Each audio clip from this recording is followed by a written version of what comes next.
Hello! And welcome to Nightmare Nation, a podcast where we talk about haunted places around the world. And scary things. And ghosts and demons. And seances. And murders. And cults. Basically, if it's evil and scary, we love it. It's our favorite! Yeah! It's just so fun. What does that say about us? We're crazy psychos. Kind of. But don't act upon things. No, we just have really deep, dark inner urges, and I think about things late at night, and then I live my normal life. Exactly.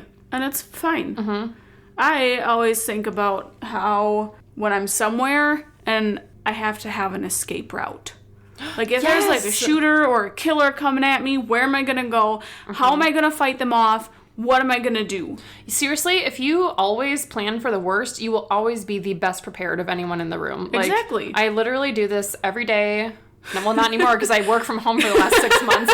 But every day when I cross the bridge to get to work, I drive my car over a bridge that could collapse at any moment. Yep. Is it likely to? Probably not. But if it did, I'm constantly thinking about, okay, if the bridge started to collapse right now, I would zoom around this car. And, like, I literally am just, like, ready for it to happen.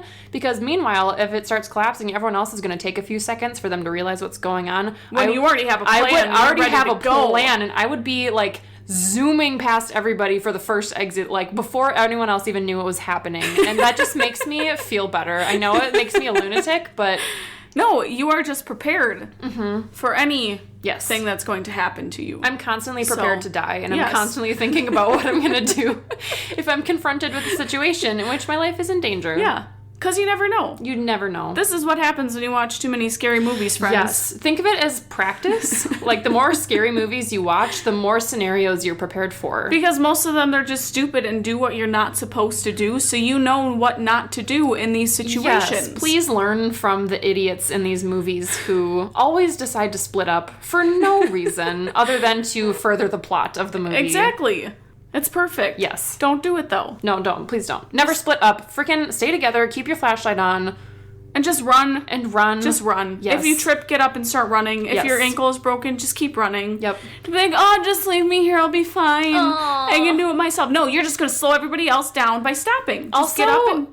You guys, man up. Don't be heroes. If you escape and you have escaped the grasp of the serial killer and you're on your way to freedom, don't decide to go back and put yourself in danger to save someone. Don't be stupid. Because if you do that and you die, then they also die and now you're both dead. Whereas if you go call for help, then help can potentially do more than you can because they will probably be armed and you are likely not. And then you won't die. And then you won't die. And then everyone wins. It's perfect. The end. It's a win-win situation. It's a win-win-win-win. Yes. Except for the serial killer doesn't win. He loses. Yes, he loses, but that's his own choice. You, his or hers own choice. Yeah, don't discriminate. Excuse me, sorry. Yes. Sorry. You are always free to be a serial killer, but don't expect to win. No. Because you made that decision. Well, I mean, the Zodiac Killer won. Well, yes. Sort of. Maybe they spent the remainder of their years tormented by their decisions. I mean, it could be. Haunted by their past. Or they just live out their life in Argentina. I was going to say, it seems unlikely, but it's possible. Exactly. Mm-hmm. All right, friends. Anyway. So now you know how to escape dangerous situations. Watch lots of horror movies. Yes. You're welcome. You're welcome. Here to give you some tips and tricks. This is our life advice segment of the podcast. Always got to put those in there. Yep. I'm Annie. I'm Anna. Hello. Hey, friends. Hey, friends. So tonight we're doing something different. I'm so excited. I'm so excited. And guys, hold on to your pants because this is going to be a 2-part special. It's going to be a 2-part special. A 2-parter. Oh, gosh. Because what have we talked about like 50 times and never actually done for an episode yet? Cults. Guess what we're doing tonight? Is it cults? We're doing cults! I'm so excited. Oh gosh. I love cults. Cults are so fascinating. They're so fascinating. And we were going to do them both. We each picked our like favorite or like most interesting cult that we think is most interesting. Duh. And we were going to try to do them in one episode, and we were taking notes, and we're, like, texting each other, and we're like, I have, like, 7 pages of notes. I don't think we're going to fit this all in one episode. This needs to be a 2-parter. So Anna gets to take the spotlight today. Woohoo! And do her cult. Oh, and gosh. I'm so excited, because I know the general story. I've heard podcast episodes done about this story before. And I feel like I know the general story of what happens, but the details are fuzzy. So I'm going to basically be, like, relearning the story as you tell it. Yeah. Oh, so this one I'm so fascinated with. Uh-huh. So a couple years ago, I watched a movie about this.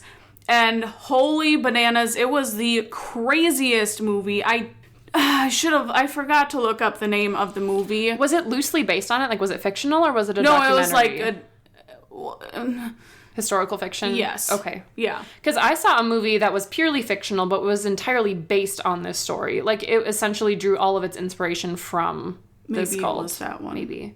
God, what was it called? I can picture the cover art. It's like some dude with glasses.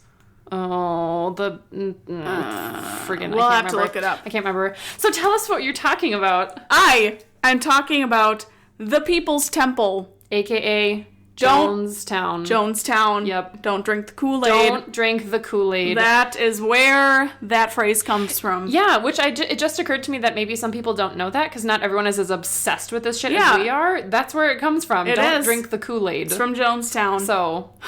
Okay, so the People's Temple of the Disciplines of Christ. That is the full name of the People's Temple. It was an American new religious movement founded in 1955 by Jim Jones in Indianapolis. So it started off, obviously, in Indianapolis, in Indiana, if you don't know where Indianapolis is. Holy shit, I Helping never you with your geography knew. Tonight. Again, always we strive to be educational, yes, if anything. Exactly. So Jim Jones had a love for communism and was getting frustrated with the harassment communists were receiving in the U.S. And that is what inspired Jones to create his cult. Well, it's like 10 years after World War II ended. Of Yep. course you're still getting harassed for being fucking communists, you idiot. Come on. Don't be stupid. Yeah. Gosh. So in 1952, Jones became a student pastor in Somerset South Side Methodist Church in Indianapolis, but left because it barred him from integrating African Americans into his congregation. So essentially what he was doing was he wanted to build a church.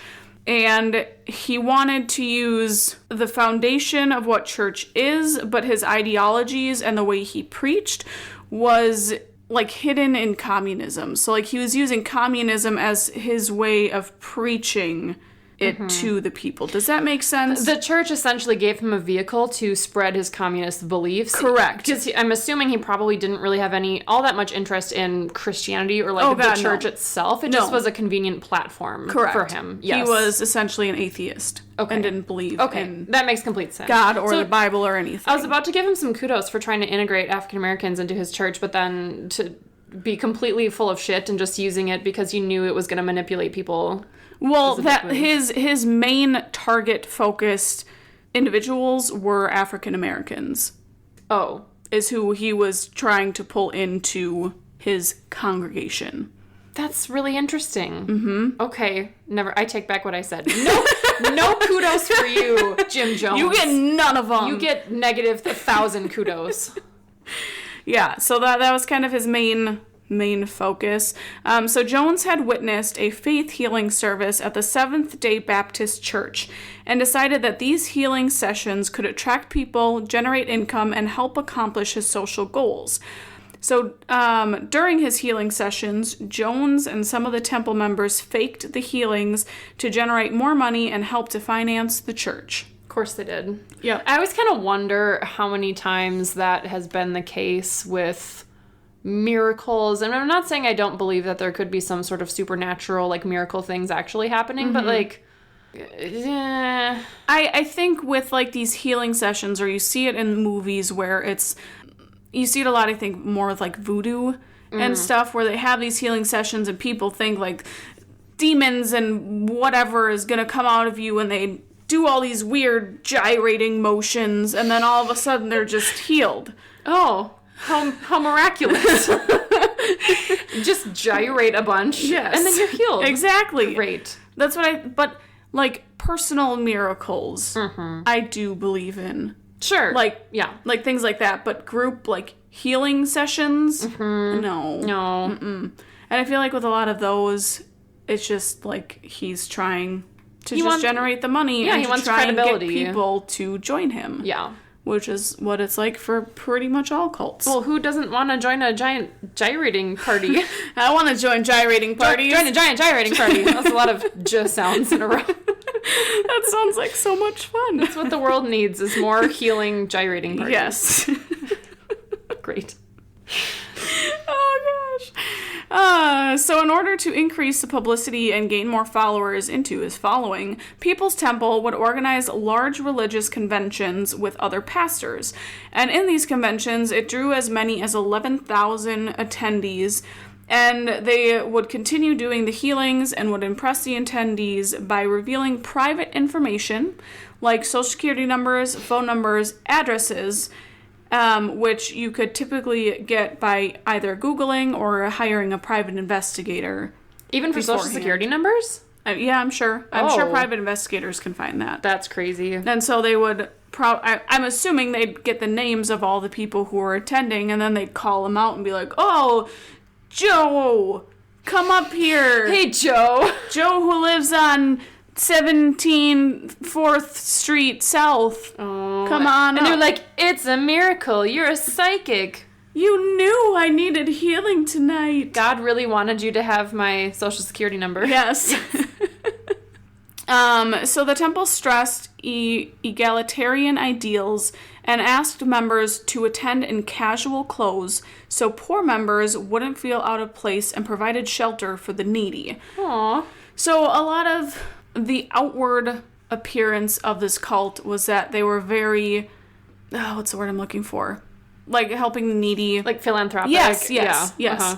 And trying to bring in homeless people and having homeless shelters and feeding them. So it shows like, oh, we're really good people, but secretly we're not. Yeah, you don't want like negative press. I mean, you got to do what you can to look credible, and so everyone leaves you alone, and then people want to join you. That's very true. Yeah. That's very true.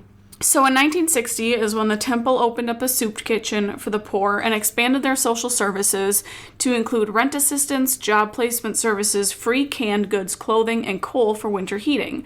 Jones and his wife, Marceline, I believe, helped to increase the temple soup kitchen to an average of 2,800 meals per month. See, they should just keep doing that. Like, forget the rest of the bullshit and just do what you're doing. Exactly. Because all of those things sounded great. Because you're helping people. You're legitimately helping the people. Poor, like everybody who needs help. But I just... If only they had just stopped with that. Right. They just took it a little too far. And I'm assuming they probably got the money for these services from their healing sessions and, like, donations from people. Yeah. I don't think you had to pay, like, a due to be a temple member. Okay. I don't think so. Okay. Not what I read. Okay. So, not according to Wikipedia. Yes. Which is where I got everything. Yes. Me too. Thank you, Wikipedia. Thank you, Wikipedia. As always. So Jones also engaged in public attempts to integrate businesses and was the subject of much local media coverage. So he just tried to work with local businesses to gain their attention and to help donate to his cause, because he's helping the needy, he's helping the poor, and he's doing all this great stuff, but there's a secret behind what he's actually trying to do. And it's a nasty one. He's an asshole. That's an understatement. So there were changes to how Jones was preaching, doing his healing sessions, and it was called religious communalism. So, about religious Tell me all about communalism. Because I don't know anything about it. So Jones read a lot about Father Divine, who was the founder of the International Peace Mission Movement. It was a religious movement in the 30s by Father Divine, if you didn't know, an African-American who claimed to be God. And the members of the People's Temple visited the Divine several times while Jones studied his writings and tape recordings of his sermons. So he was still alive, and, like, Jones met with him in person? I think so. Okay. Yes. And he worked with him to learn more about his sermons and about his word and how he portrays it. Okay. And this led to members printing off the Divine's texts and they preached that members should abstain from sex and only adopt children. So I don't know if that comes from the Divine's, like, texts, that thou shalt not lay with thy spouse and bear children. It's the secret 11th commandment. You shall not bear children. Yes. I mean, I like the idea of, like, encouraging adoption. That's cool. There's a lot of kids out there that need homes. Yeah. But I mean... adults aren't going to abstain from sex. What? Tell that to every high school education program ever. Come on. Right? So Jones tested the rhetoric style of the divine sermons using the underlying message of us versus them. So essentially, still using communism, and that it's us, the temple, against the government and the world. The world, but just the culture of the U.S. and how, what's the word? Buying things. What's that word? Materialism? Yes. Yep. Materialistic. Yep. You got it. We are, and everything. Yeah. So the temple then began to tighten control over its organization. They required their members to spend Thanksgiving and Christmas with its temple family rather than with blood relatives, which was a beginning process to wean members from outside contact and redirect their lives towards a total commitment to the temple and its goals. Which makes sense. Mm-hmm. I mean, that seems to be a really common theme with cults, and there's something very, very similar for the cult that I'm doing. It's just you start to cut off people from their support system, and the more you can isolate them from familiar things that they've always known, the more they feel like they need to, like, cling to you as your cult leader. And that they'll just start conforming to what you want. Yes. Mm-hmm. And I'm assuming this way you also start to weed out people who aren't fully committed. Oh, yeah. Because if you can't keep up with it, then you might as well leave, and then you can, like, start to get at really only the people who are going to be fully... And stay till the end. Yes. Yep. But they did have trouble converting most Midwesterners to communist ideals. Oh, hell yeah, Minnesota! Yes. Right? Like, I will not conform to your ideals. Go Midwest. Thank you. Even when it was disguised as religion. They said, nope. This is not right. They smelled your bullshit. Uh-huh. Mm-hmm. I ain't following you. Mm-hmm. So Jones offered a deal towards a socialist collective, which was religious communalism, which members would donate their material possessions to the temple in exchange for the temple meeting all of those members' needs. So they would get rid of most of their material things, and they would be able to stay at the temple or whatever, and the temple is then providing them with the necessities that they need to be able to survive. Like food. And water. And shelter. Everything. Great. So Jones was fascinated with the Cuban Revolution and traveled to the island in 1960 in an unsuccessful attempt to persuade poor black Cubans to move to his congregation in Indiana. So what was his obsession with blacks and African Americans? Like, do we know? I don't know. Okay. No. Yeah, and there was a different article that I read, and it was an interview with someone who survived this Jonestown, and she said that she was poor, and I'll kind of get to this later, but they would take buses around the U.S. to try and convert more people to their congregation, and she said that this guy came out of his car and came up to her and was like, hey, like, essentially just talked about the People's Temple and told her, like, we'll provide you food and water, just this is what our ideals are, this is what we strive to be. And she's like, well, I had nothing to lose, so I'm just gonna go back with them and have somewhere to live and to hopefully better my life. Yeah. And then it turned into her being scared for her life, and Jones, she talked about how he was just completely fucking wacko. Mm-hmm. If anybody ever tried to leave, he wouldn't allow it. He felt like everybody needs to stay with him in order for this to work. And he would use, she said that everybody had to sign a piece of paper that had like some sort of like a blackmail of some sort that they had to tell him, and he'd cover up what it was. They had him sign the paper, and if they ever tried to leave, then he would use that against them so that they couldn't leave. Oh my God. And people still sign up for that. I mean, that's just how sociopathic these cult leaders are, and it's like consistent across cult leaders. Yeah. They're incredibly charismatic, like well-spoken, intelligent people who are very good public speakers and are very good manipulators, and they're complete sociopaths. Yep. And they are masters of literally like getting control over you. Oh, and, like, absolutely. exactly each little piece of your life that needs to be cut away in order to make you completely, totally faithful.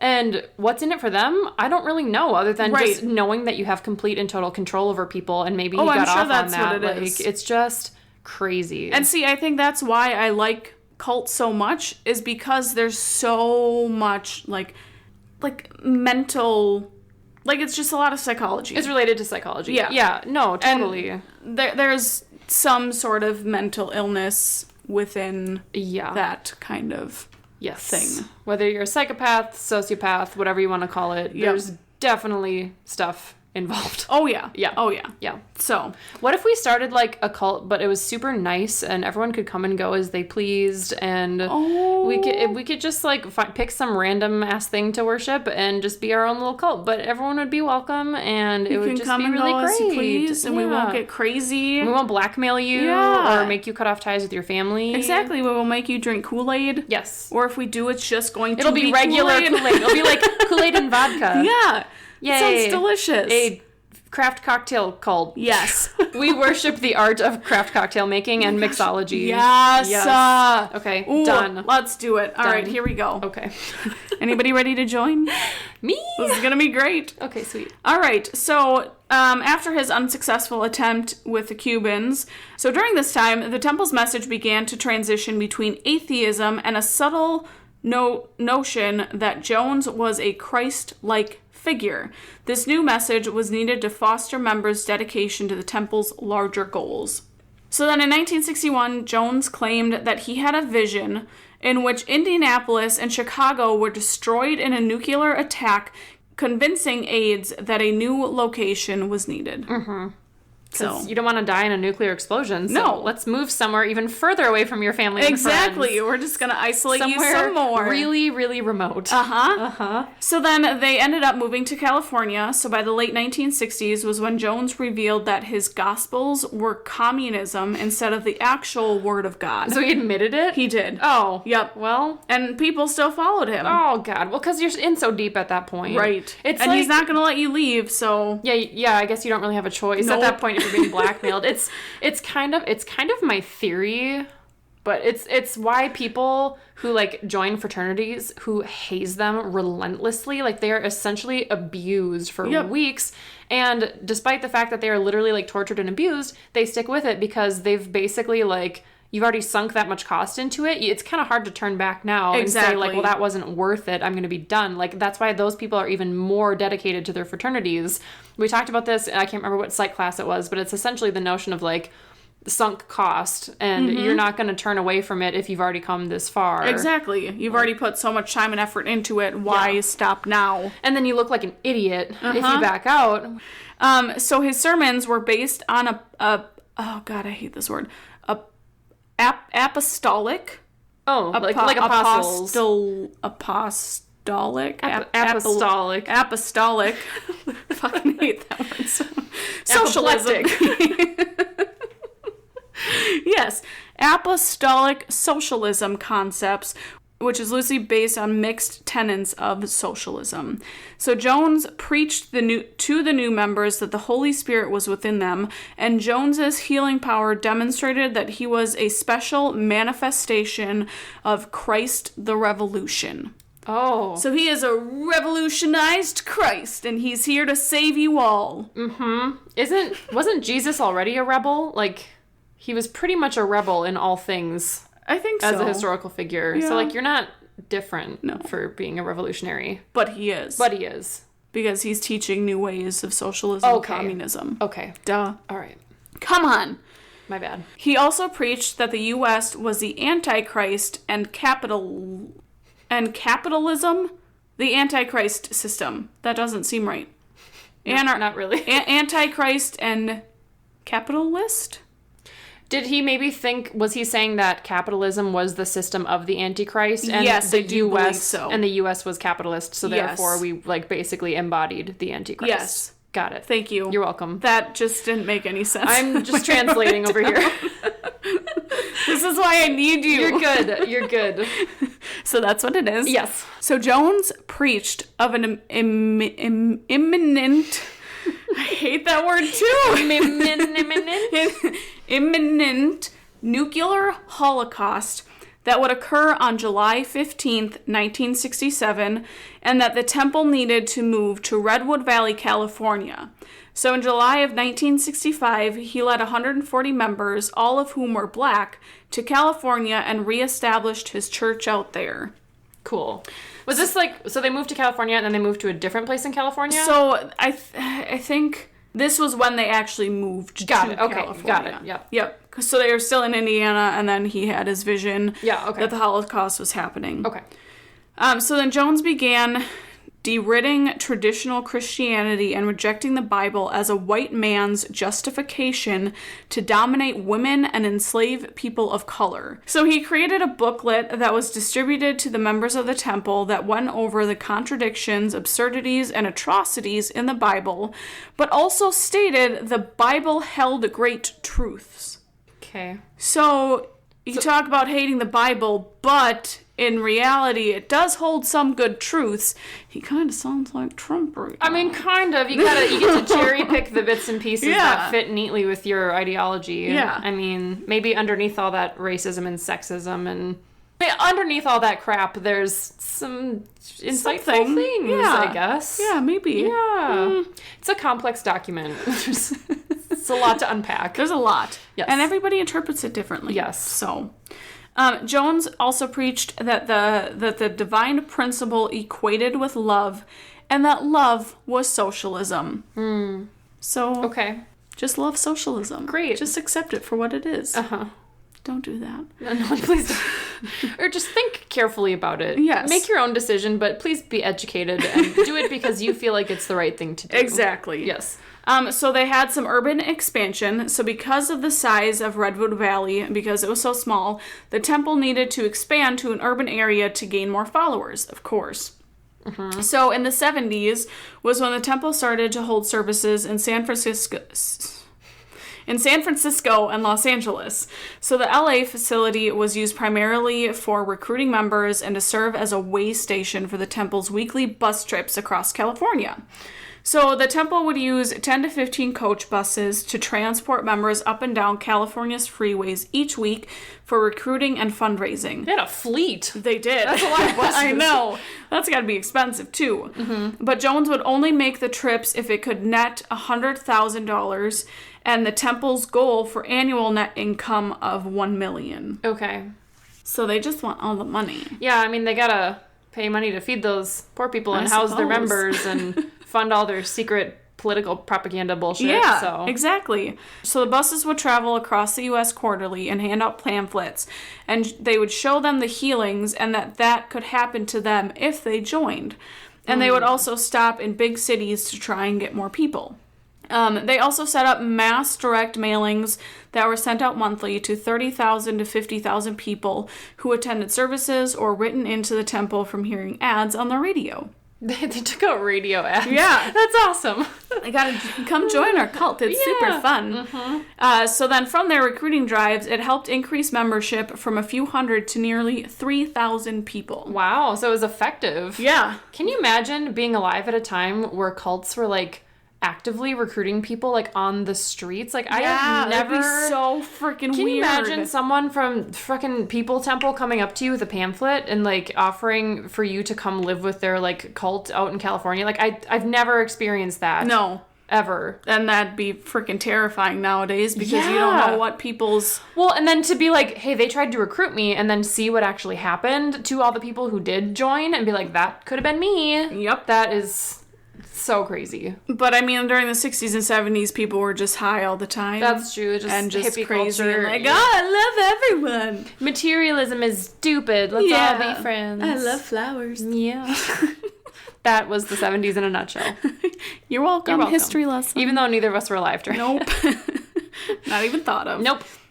So there were discrepancies about the number of people they had in the temple. So numbers range from upwards of 20,000 to as low as 3,000 that were actually registered. However, 5,000 individual membership card photos were located in the temple records after its dissolution. Okay, so like at least 5,000 then. Yeah. Yep. I got lots of people.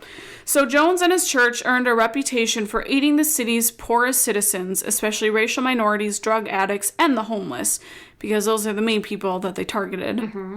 So then in 1974, the People's Temple signed a lease to rent land in Guyana,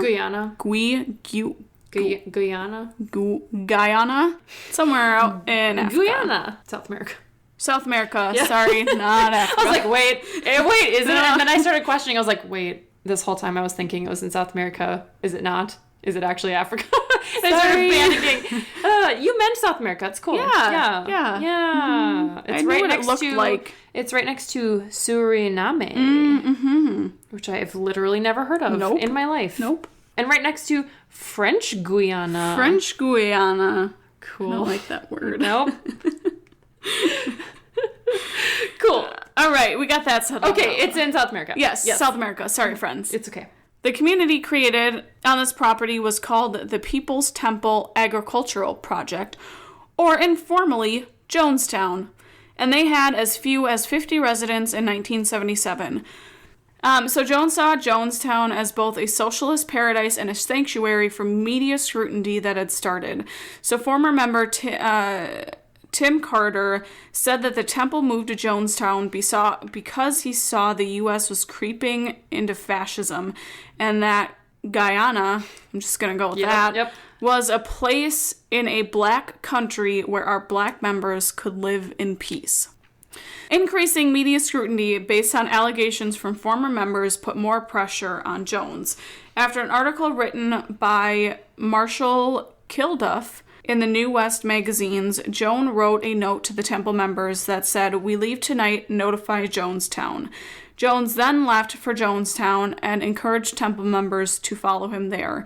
That is when the population grew to over 900 people and where they were promised a tropical paradise free from the wickedness of the outside world. Okay, so the vast majority of members did not follow then. Correct. Okay, thank God for that. I know. Good choice. Yeah. So a lot of, the allegations, I think, on Jones it was a lot of abusive. Yeah. Just abusive nature. I don't think there were any sexual allegations. But I think just, Yeah, well, master manipulator, essentially blackmailing people to stay in your group. That's... Right. It's not cool. No. So don't do that. Don't do that, guys. Don't blackmail people. Yeah. Quit it. So then November 17th, 1978, Representative Leo Ryan, who was investigating claims of abuse within the temple, visited Jonestown. While he was there were many members who reached out to him saying they wanted to leave with him and to help them get out of Jonestown. God. But that's so terrifying. Then on November 18th, these people went with Ryan to the local airstrip to leave with him when they were intercepted by self-styled temple security guards who opened fire on the group, killing Ryan, 3 journalists, and one of the individuals trying to escape. Oh, the journalists? They're just there doing their job. Yep. Oh. And they just died because they were trying to get people to escape. Oh my God. Nope, you ain't fucking leaving. That's when you're really crossing the line. You're crossing from blackmail if you leave to murder if you leave. Yeah. That's so sad. Not okay. No, it's not. Don't do that. No. And some of the gunfire was actually caught on camera by Bob Brown, one of the journalists who was killed in the attack. So I forgot to look this up, but I want to see if I can find a video of that. Oh, that'd be so harrowing. Just right? Awful. So because of what happened that evening, Jones ordered his congregation to drink a concoction of cyanide-laced grape-flavored, they call it Flavorade, but Kool-Aid.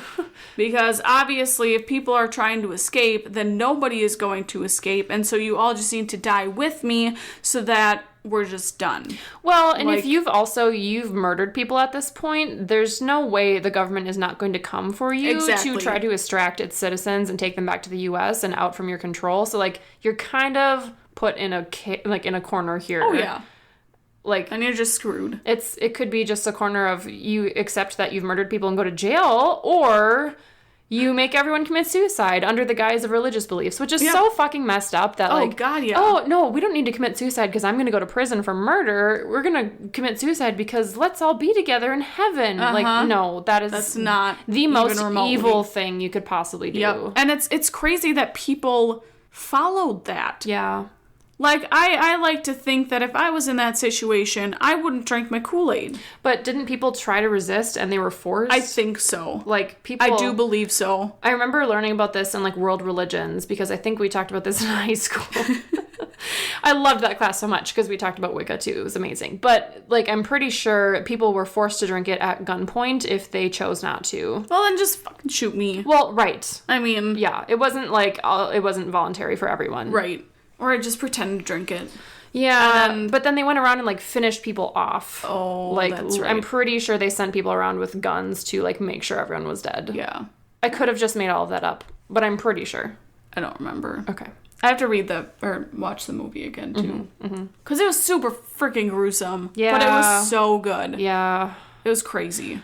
Yeah, and you wish it was fiction. Yep. And it's just heartbreaking that it's not. Oh, yeah. It's messed up. Yeah. So in all, 918 people died in Jonestown, including 276 children.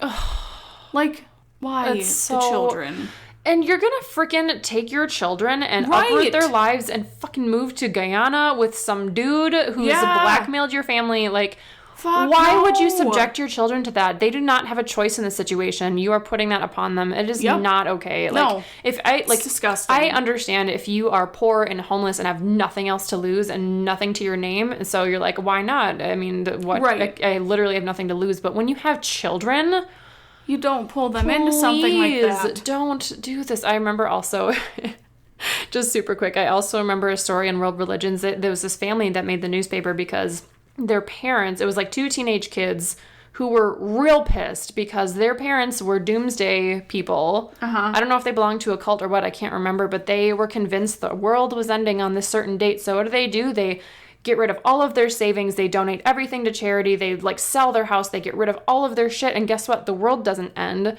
And now their teenage kids are like, thanks, Mom and Dad. Now we have no college fund. We have nowhere to live. We are basically homeless. And we have nothing to our name because you got rid of every penny we owned because you thought the world was ending. And their children were, like, not on board with it. And I remember, like, them being interviewed for that newspaper article to be like, yeah, we feel fucking terrible because our futures were basically just destroyed by our lunatic parents. I would be so freaking pissed. Oh, yeah. Oh, my gosh. And I bet their parents felt like freaking idiots. Oh, God, yeah. And they're probably like, well, we got the date wrong. It's next year. Yeah, no. Yeah. Don't be dumb. Stupid. Don't be stupid. Anyway. So the temple in San Francisco then came under siege by the media, and the mass killings became one of the best-known events in U.S. history. Many of the surviving temple members were scared for their lives after the suicide and thought that there were hitmen sent out to kill all of the remaining members. Yeah, I would be too. Right? Especially if they're, like, straight up forcing people to commit suicide and killing them with guns to finish them off. Like, There are so many people out to get you. GTFO. Yep, exactly. So there was a temple member, Michael Prokes. I don't know. Who had been ordered to deliver a suitcase containing temple funds to be transferred to the Communist Party of the Soviet Union, and ended up killing himself in a restroom after sending notes to several people about what the temple, was, and speaking at a press conference. Okay. So he called this press conference to in a motel room, and there was like 5 different media outlets there. I believe he told his story, and then he said that, oh, I need to excuse myself, went to the restroom, and shot himself in his immediately? Head. Yeah. Oh, my God. Yep. Oh, my God. That just gave me, like, the weirdest chills, like, knowing that everyone was, like, still in the room, and he was just like, I'll be back in one moment. Yep. And then he just went to kill himself. That's so messed up. Oh, yeah. So at the end of 1978, the temple declared bankruptcy and its assets went into receivership. Mm-hmm. And then on December 4th, 1978, Charles Gary, the corporation's attorney, petitioned to dissolve the temple, and it was granted in January of 1979. Thank God. And now, today, some of the temple's buildings are still intact and are used by church congregations. Stop! That is in such poor taste. Are you kidding me? Do not use the fucking old buildings of the freaking cult that murdered half their congregation. No! Yeah, yep. That is not okay with me. I am having a really big problem with that. I mean, if it's a good building to be used, then why not? Use it for literally anything other than church meetings. Like, that just is like the ultimate weird irony that it just really is really unsettling to me. It really is. Like, use it for freaking, like, gym, like, turn it into a gym or something. Like, something unrelated to religious gatherings. That just... Yeah, that's a little weird. That makes me feel gross. So, friends, that is the People's Temple. Good job. That was a lot of talking. It was so much talking. You did great. My mouth is so dry right now. Get some water. Struggling the whole time. Oh, it's so... They're just so fascinating. It is really fascinating. Oh, I love them. And just so many parallels between your story and the one I'm going to tell in the next episode. It's just crazy. And you'd think that humanity would start to learn its lesson. And, like, when you see cults like this, and time again, it's the same thing. The stories literally, if you, like, replace the people with the different names. They follow, like, the same progression. Yes, and it always ends up with something horrible. And you guys, if you've ever been in a cult, please let us know. We want to know. I want to know every horrible detail. Yes. And not all cults are, like, evil murdering cults. No. I will admit that. I mean, like, did you ever watch Waco? No. So that one isn't, like, it's not a terrible cult. Yeah. It's, like, this guy thinks that he's essentially God, and he runs this group out in, I want to say Utah, I believe, and they have their own, like, actual compound, but there's no, like, incest or weird shit going on. Yeah. And, like, he seems like a decent guy. And until he convinces everyone to kill themselves. No, they actually don't kill themselves because the government comes in because they think that this place is, like, a terrible place, and they essentially raid it and open fire when all Waco wanted was peace. Yeah. And to show them that, hey, we're not bad people. We're just trying to live our lives the way we want to with the word of God or whatever it was. And then they opened fire and just killed everybody. Are you serious? Yes. I do not know that story. You watch, I think it's on Amazon. Okay. Or I think it's on Netflix. Watch Waco. It's like a small documentary, and it's fascinating. The problem I have with that, and I totally understand, like, if you were just your own little group, minding your own business, living your life, and you want to be, like, away from everyone else, absolutely live the way you want to live. Yeah. That's fine. The problem I have with that is, and of course they should not have been murdered. That's awful. But they died before it progressed. And I'm not saying it would have, but all of these other cults start out very innocent. And they start out with we just want to go do our thing, and we have our beliefs, and we might sound wacko, but we just want to do our little thing. And that's fine, except in a lot of cases it progresses and it escalates. Very true. Yeah. So it's hard to say whether or not it would have turned into something bad. Not saying that it would have, just playing devil's advocate. Right.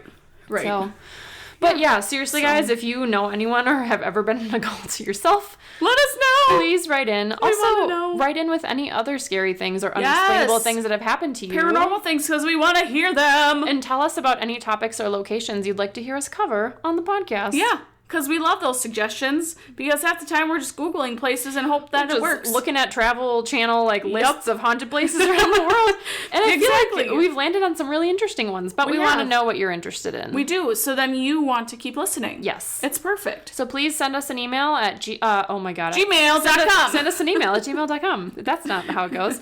At nightmarenation19@gmail.com. Check us out on the Facebook, Nightmare_Nation19. Or the Instagram, nightmare.nation19. See what we have going on. Yes, do that. Make sure you subscribe and leave us a review or a comment anywhere. Engage with our stuff, and we will engage with you. We will. Yes. So, friends, Till next time. Don't use a Ouija board. Don't get possessed. Don't join a cult. Don't have seances. No. Be safe. And love each other. Be kind. But not like socialism love. Don't do like that. Regular love. Yes, regular love. Okay, great. Would be good. Yes. Okay. Okay, bye. Okay, bye.